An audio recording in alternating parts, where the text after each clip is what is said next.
let's join ace broadcaster Mamode Akugha as he takes us inside the Niger Delta. Hello out there and welcome to the program. It's Inside the Niger Delta, the authentic voice of Nigeria's oil-rich region. I'm your regular host, Mamode Akugha. It's no longer news that in the wake of the recent nationwide NSAS protests, the already fragile security situation in the Niger Delta has heightened significantly. In today's package, we bring you reactions of oil-producing communities in the Niger Delta to perceive marginalization in the scheme of things, despite being the economic backbone of the country over the years. Our lead story is centered on the outcome of the just concluded meeting of governors and leaders of the South-South geopolitical zone in Port Harcourt, the River State capital. Next in our lineup is a report on the politics of the 13% derivation principle that is yet to improve the lots of oil-producing communities in the Niger Delta, 20 years after its implementation by the federal government. We will, in the course of the program, take a look at a brewing conflict between oil major AITEO Eastern Exploration and Production Company and its host community in NEMBE Kingdom over alleged corporate social responsibility infractions. And finally, in today's package, we bring you excerpts from a recent interview with Senior Special Assistant to the President on Niger Delta Affairs, Senator ENANG, who is optimistic that the eventual passage of the Petroleum Industry Bill, PIB, will transform the petroleum industry in no distant time and create wealth in the Niger Delta region. Inside the Niger Delta, the authentic voice of Nigeria's oil-rich region, will be back in just a moment. Don't go away. Niger Delta Development Commission, NDDC, determined to make a difference. Welcome back. It's Inside the Niger Delta, the authentic voice of Nigeria's oil-rich region. After the botched meeting last week between the federal government, South-South governors and leaders of the geopolitical zone, the federal government finally met with representatives of the region in Port Harcourt on Tuesday. Inside the Niger Delta correspondent Chika Abodozie attended the meeting. During the rescheduled meeting between a delegation of the federal government and leaders and peoples of the South-South geopolitical zone, several issues bordering on national insecurity and underdevelopment were raised. Chairman of the South-South Governors Forum, Senator Ifeanyi Okowa, said after taking a critical look at the state of the nation, the geopolitical zone has collectively agreed on restructuring the country in line with the principles of true federalism. The Delta State Governor observed that while the proposal to restructure the Nigerian Federation may not go down well with a segment of the political class, it provides real solutions to the crisis of underdevelopment and insecurity bedeviling the country. If we must move forward as a stable, united, and indivisible nation, we must have the courage of our conviction to begin to address all the issues in an honest and balanced manner that will restore Nigeria to the dreams of our founding fathers who collectively negotiated and agreed on a Federal Republic of Nigeria. It is time to restore our country back to a true federation with all the attributes and nuances of a federal state. It will be challenging, but not difficult. It just requires the political will, courage, vision, and leadership to move towards creating a balanced federation as enunciated by our founding fathers. What that means is that there should be a balance between the center and the federating states. Revenue sharing will be based on the principle of derivation, and the states will have the powers to create and manage their local governments. Because all these were jettisoned, creating a powerful center, controlling and distributing all the resources, most often unevenly, there are now strong desire that we need to restructure the country in order to guarantee peace, security, stability, and progress. Present at the just concluded meeting were governors of all 6 states in the South-South geopolitical zone. Other representatives of the states who were also given the opportunity to speak bared their minds on the underdeveloped state of the Niger Delta. While Senator Stella Omu, representing Delta State at the meeting, agreed with Governor Akugha on the urgent need to restructure the Nigerian Federation, her counterpart from Rivers State, Honorable Onweze Okocha, lamented the federal government's attitude to infrastructure development in a region that produces the bulk of national revenues. The former president of the Nigerian Bar Association was particular about the non-completion of the Boni-Bodo Road project several decades after it was first conceived. What are we looking for? We are looking for political stability. We are looking for social harmony. We are looking for sustainable development. We are looking for peace and security. It was agreed, as we understand, that the federal government and the Nigerian LNG company would facilitate the completion of that road. Now, while the LNG has provided its 50%, information indicates that the federal government is yet to provide its own counterpart funding.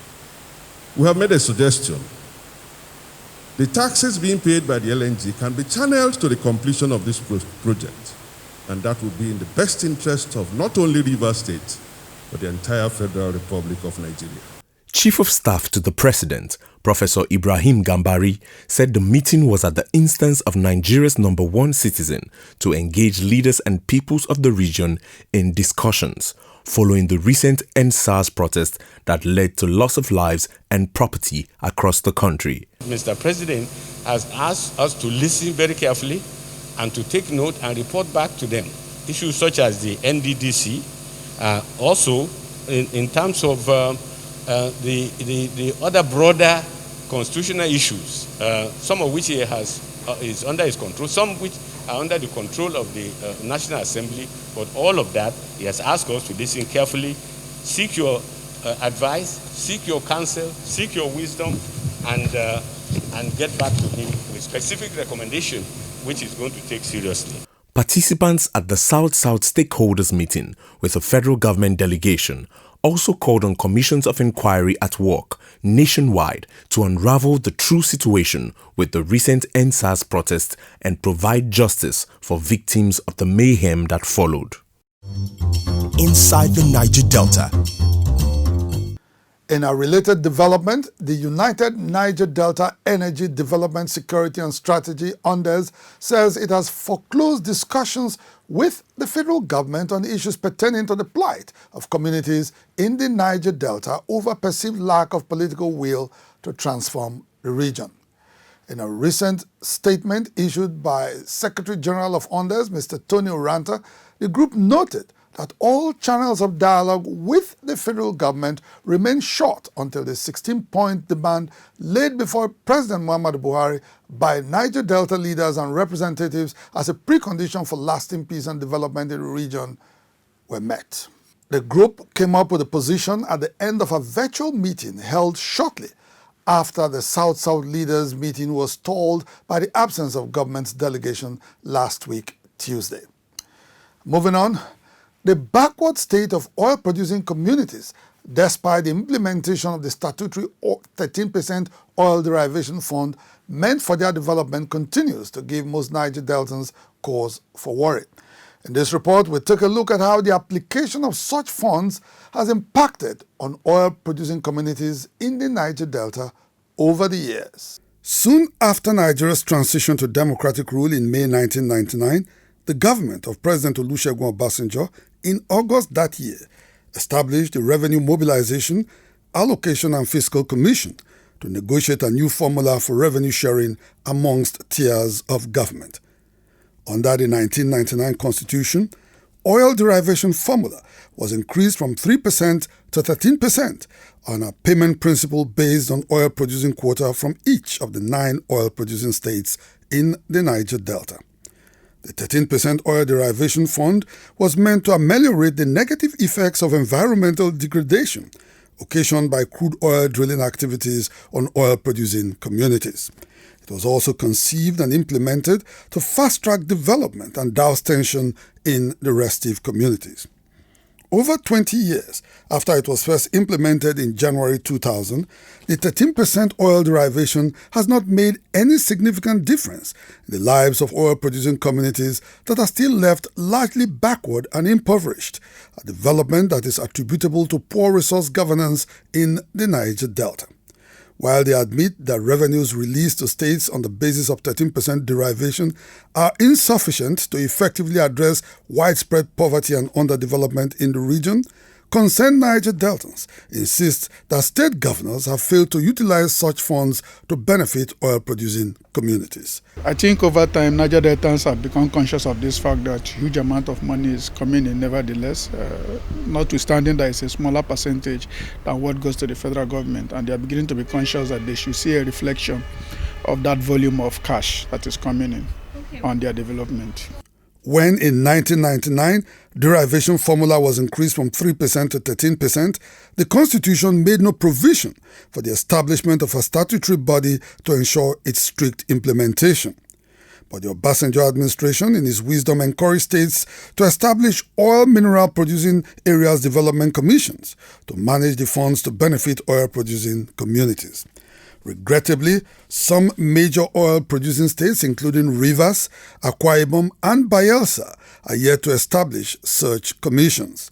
Perhaps what many observers find more disturbing is the tendency by state governors to utilize oil derivation funds to develop other areas at the expense of oil-producing communities in the Niger Delta. The derivation principle is based on the jurisprudential principle of just deserts. Just deserts means that you who is suffering more, whoever is suffering more, to produce that wealth should also take more. In other words, if you give more, you should take more. So those oil communities, oil-bearing communities, direct oil-bearing communities, they deserve greater attention. It's only natural that in the state, consideration should also be given to those regions from which those resources are coming, because the resources came from those regions to the state and to the federal account. So if the federation considers that it is necessary to revert part of the funds to where it's coming from, why shouldn't the state do the same thing for the parts of the state that is coming from? It goes naturally, and one would expect that that would be the natural thing to do. It exists in Delta, it exists in Ondo, and a number of other states. So why not do the same for all the states? In the ongoing politics of oil derivation, the federal government is also culpable for the impoverishment of oil-producing communities. Contrary to the provisions of the 1999 Constitution in Section 162, subsection 2, that a minimum of 13% oil revenues derived from mineral resources be paid to host communities, the federal government has refused to review the percentage in the last 20 years. In some cases, it is even accused of short-changing states benefiting from the 13% derivation principle. It's unfair on the people of the Niger Delta that we are the ones suffering the devastation of oil exploration and exploitation. And yet, we are the poorest of the poor in our nation. It's unjust. Before the reintroduction of the derivation principle in 1999, it had been increased from 1.3% to 3% by the administration of President Ibrahim Babangida. The expectation is that over 20 years after, the derivation formula will have been reviewed to assuage the long-suffering oil-producing communities that have consistently pushed for fiscal federalism to enable them have substantial control of oil revenues generated in their domain at huge costs. Inside the Niger Delta. Heritage Bank. Service, performance, respect, integrity, innovation, tenacity, excellence. Heritage Bank, your timeless wealth partner. Looking for irresistible luxury? Welcome to Oak Haven Hotel, located at the heart of GRA Port Harcourt, River State. with a wide array of luxury rooms to offer you exquisite comfort to the VIP lounge with wireless internet services and a fully packed bar.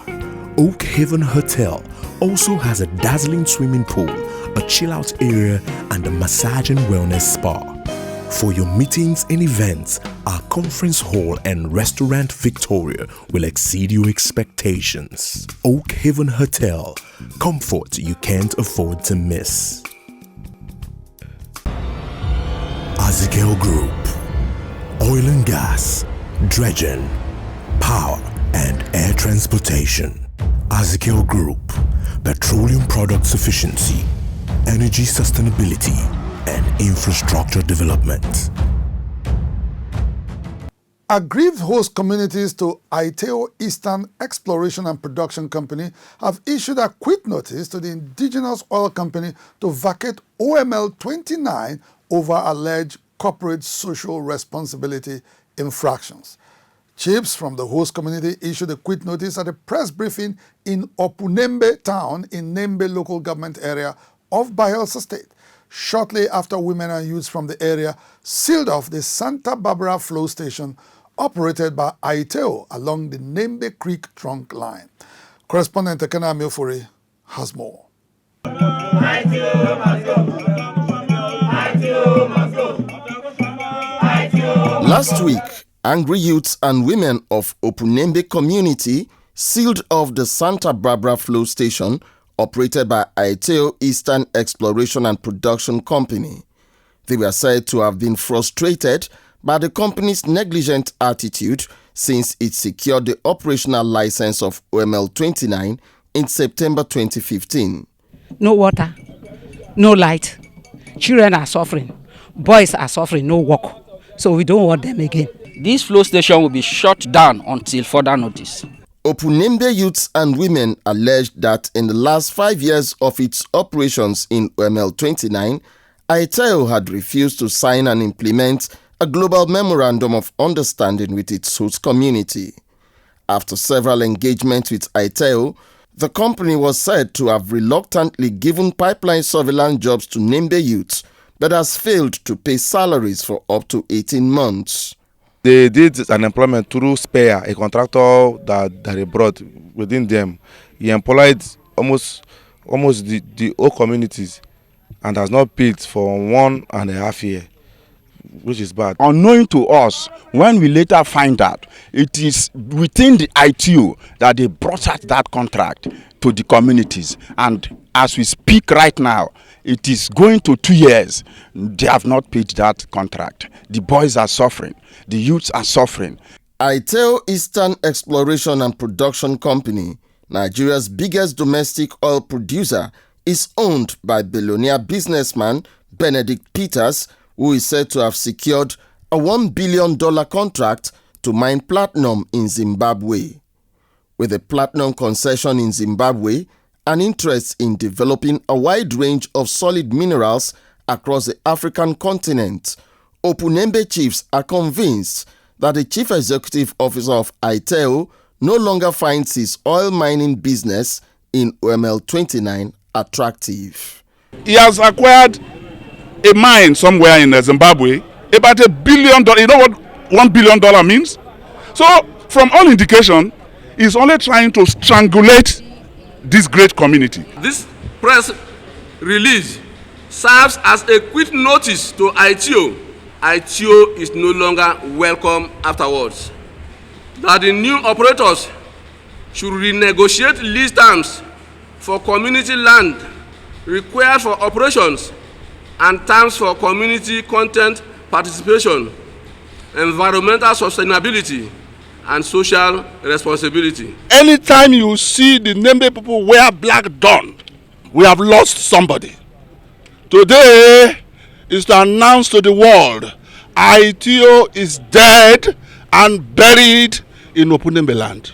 When contacted for his company's reaction to allegations of corporate social responsibility infractions in its host community, spokesperson for AITEO, Matthew Indiana, said he was indisposed but assured that all thorny issues would be resolved as soon as possible.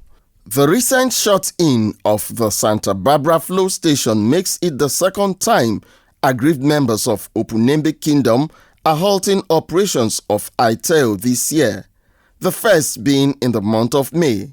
With their concerns still left largely unaddressed, the angry host community has vowed not to give the oil company the benefit of doubt this time. It has insisted, therefore, that the quit notice issued to AITEO stands until all its demands are met. Inside the Niger Delta. If the optimism expressed about the fate of the Petroleum Industry Bill PIB by Senior Special Assistant to the President, Senator ENANG, is anything to go by, then the proposed legislation will be passed and subsequently assented to by President Muhammadu Buhari by the end of the year 2020. Senator ENANG, in the following interview, is optimistic that when it becomes operational, the proposed law will transform the petroleum industry and make it more attractive to investors. I worked in the House of Representatives on the bill in 2006-2007. We considered it again in the House of Representatives in 2010-2011. When I was in the Senate, we considered the bill and we passed it. But it was passed, but I think it wasn't assented to. When I became liaison officer to the President, and in respect of the National Assembly Senate, I piloted it. The National Assembly passed it, but there were still deficiencies, so it wasn't assented to.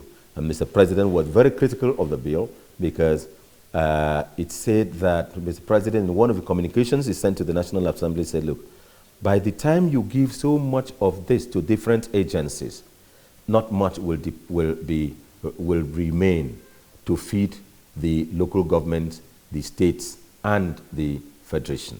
And he made a lot of observations that the power that were given to the commissions were too many. So all these observations of Mr. President at that time, you know, when he declined assent onto the 8th Assembly passage, have been taken account of. And Mr. President ensured through the difference of the institutions that there were consultations with the legislators.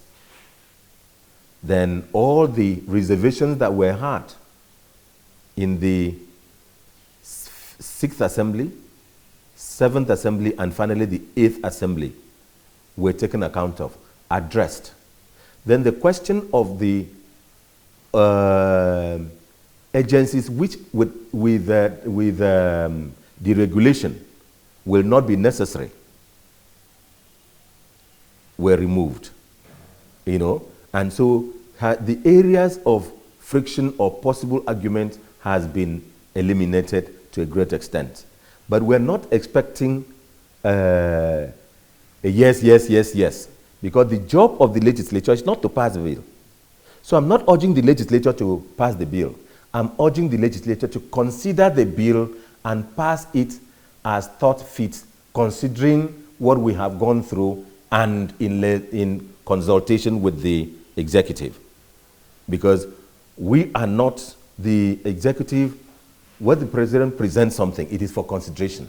So, but one thing I'm assured, the Senate President and the Senate and the Speaker have assured is that they will pass the bill within the year, within a reasonable time. Because funding of the budget, given the challenge of the economy, will depend on how much we have from the natural resources. And investment in the oil sector, particularly the downstream of the upstream sector, has been affected because many investment decisions could not be taken because there were uncertainties in the state of the law. So by the time they pass it, international investors in the upstream and some in the downstream will now know the state of the law and they will come and invest.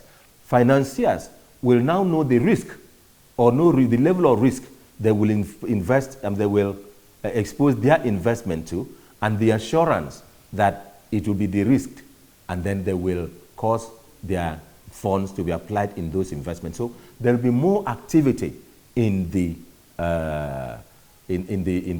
oil sector, downstream and upstream, and there will be more employment because when more players come into the field, when there is certainty of the law, then definitely there's going to be employment of more people. So I'm assured, and the President has been assured, and the nation has been assured by His Excellency the President of the Senate and the entire Senate, and His Excellency the Speaker of the House of Representatives and the entire House of Representatives, that the Petroleum Industry Bill 2020 will be passed for 2020, and by all grace may be assented to in 2020 or so soon thereafter. Inside the Niger Delta. That was Senator AITEO ENANG, Special Assistant to the President on Niger Delta Affairs, highlighting the benefits of the Petroleum Industry Bill. Well, that's the much we can take on the program for today. Inside the Niger Delta, the authentic voice of Nigeria's oil-rich region, will be back same time, same station next week. Until then, you can follow us on our social media handles showing right now on your screen. Until next week, I am Mamode Akugha, thanking you for staying with us.